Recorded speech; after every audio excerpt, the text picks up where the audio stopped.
It's illegal under international law, but we will turn your boat back. And most Australians voted to have the boats turned back. That's this great, fair go, loving, generous country of ours. And in the last week of the election campaign last year, Mr. Abbott made a feature of the fact that he would take $4 billion dollars out of the forward estimates for overseas aid. Tim Costello from World Vision estimates that $4 billion being taken out of Australia's below par allocation of its great wealth, less than half of 1% of our annual income, to the rest of the world would be at a cost of 400,000 infant lives. And we voted to have that done so we could build more roads in Australia. $4 billion is coming out of overseas aid to build more freeways, highways and bitumenised roads so we can drive faster in this great outgoing, sharing country of ours.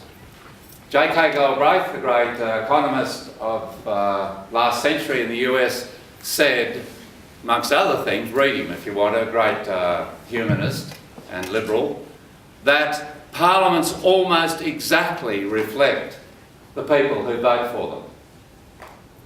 And in my experience, that's exactly so. Tony Abbott said before the last election that he would remove World Heritage listing for Tasmania's tall eucalypt forests, the equivalent of the ones with the leadbeater's possum in them over here in Victoria. By the way, Eucalyptus regnans, which grows in both of these areas, measured at the end of the 19th century at 134 metres, is still the greatest living structure ever recorded on the face of the earth. That's out here in Gippsland in Victoria. In Tasmania they're scraping 100 metres these days. And they are going to remove them, and this is going to be worked out at Qatar in the World Heritage Committee in June. If the Australian government has its way, they will remove 74,000 hectares of those forests so that they can be logged and burnt. And when I say burnt, I mean napalmed, to export 90% as wood chips to Japan, where they're either made into paper or burnt to make electricity. And with that, all the wildlife, including rare and endangered species like the Tasmanian devil, like the white goshawk, like the giant wedge-tailed eagle. And this will be the first time any country on earth has asked for part of a property declared World Heritage to be removed off the list. Although there are a number of developing countries waiting in the wings who've got national parks which wealthy country corporations have found minerals in, who want to rescind their World Heritage areas so that corporations, including Australian corporations, can go in there and mine more coal and other items. So it'll be a game changer if the Abbott government could pull that off. Highly publicised. They dynamite these trees, by the way, if they're too big, because it's easier than creating jobs. Much like the Taliban dynamited the Buddhist statues of Bamiyan back a decade or so again. Dynamiting World Heritage in Afghanistan converted into latter-day dynamiting World Heritage here in Tasmania, courtesy of the Abbott government, courtesy of the Australian voters. And that's how it is in Australia in 2014. So my little book's called Optimism. And that's because I've seen all this before. Politics, left, right, comes and goes. And we're going out further on the excess to the right now than before. But that's patently because we have wealthier corporations, more money. Look at Clive Palmer's effort in Western Australia, spending millions at the moment on buying votes, as Christine Milne said today on the election campaign for the Senate over there. And more power. We've got a plutocracy. That is government by the rich, overriding our aspiration to have a democracy, which is government by the people. I believe in global governance and I believe in democracy because, as others have said, if you are going to replace democracy, be careful, because there's no other... Democracy's got all sorts of warts on it, but it's not as bad as whatever else you'll replace it with. And we human beings, 7 billion of us going on 10 billion.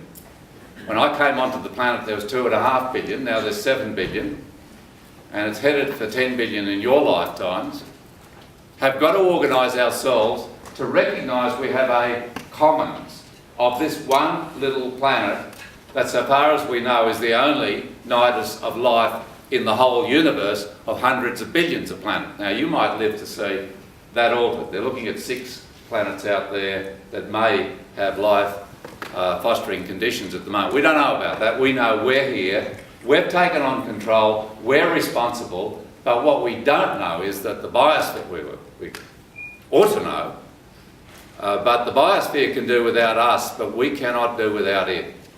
It is, if you look at the Intergovernmental Panel on Climate Change's report of just this week, we are in for a walloping of our own making, and yet the Australian people just voted to get rid of the carbon tax, a la Labor and the Greens.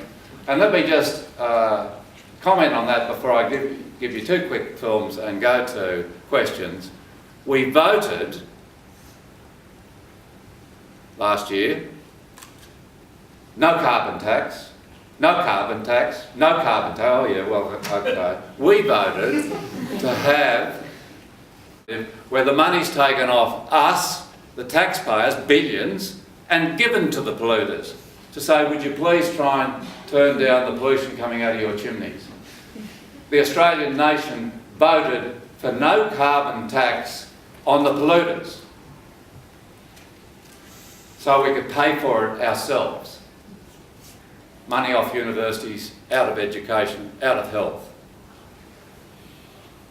Search me, but that's how the Australian electorate voted last year. The Tarkine in northwest Tasmania is Australia's largest temperate rainforest, full of life, endangered species, Aboriginal cultural heritage. It's named after the Takina people and it's under enormous threat, as this little film will show you.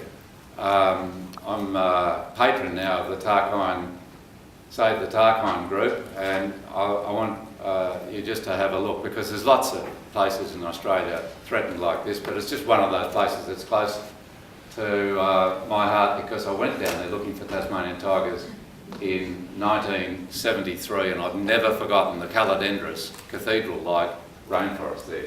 Thank you, Alexa.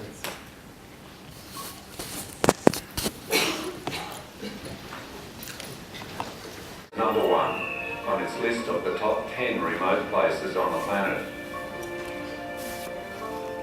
Named after the Tarkina people who lived along its coastline for thousands of years before European dispossession, the Tarkine is rich in Aboriginal heritage. This includes the sites of huts, like this one on a scenic coastal knoll, ancient engravings like these on shoreline boulders, and numerous stone implements. Even older is the Tarkine's natural heritage. This is the global stronghold of rare and endangered species like the Tasmanian devil, the spotted-tailed quoll, the world's largest freshwater crayfish, and Tasmania's wedge-tailed eagle. These giant eagles have a wingspan of up to 3 metres. The Tarkine's coastline is blasted by the roaring 40 winds, which bring it the cleanest air on Earth, and in winter, waves 5 stories high, which pound the rocky outcrops. In summer, the Tarkine's beaches are patterned by the amber waters of rivulets, which drain the buttongrass plains further inland. Further east, in the ancestral lands of the Tomagini people, is Australia's largest temperate rainforest. This ancient rainforest decks the mountainsides as well as the Tarkine's pristine, west-flowing rivers. In 2004, the Howard government put an end to logging here.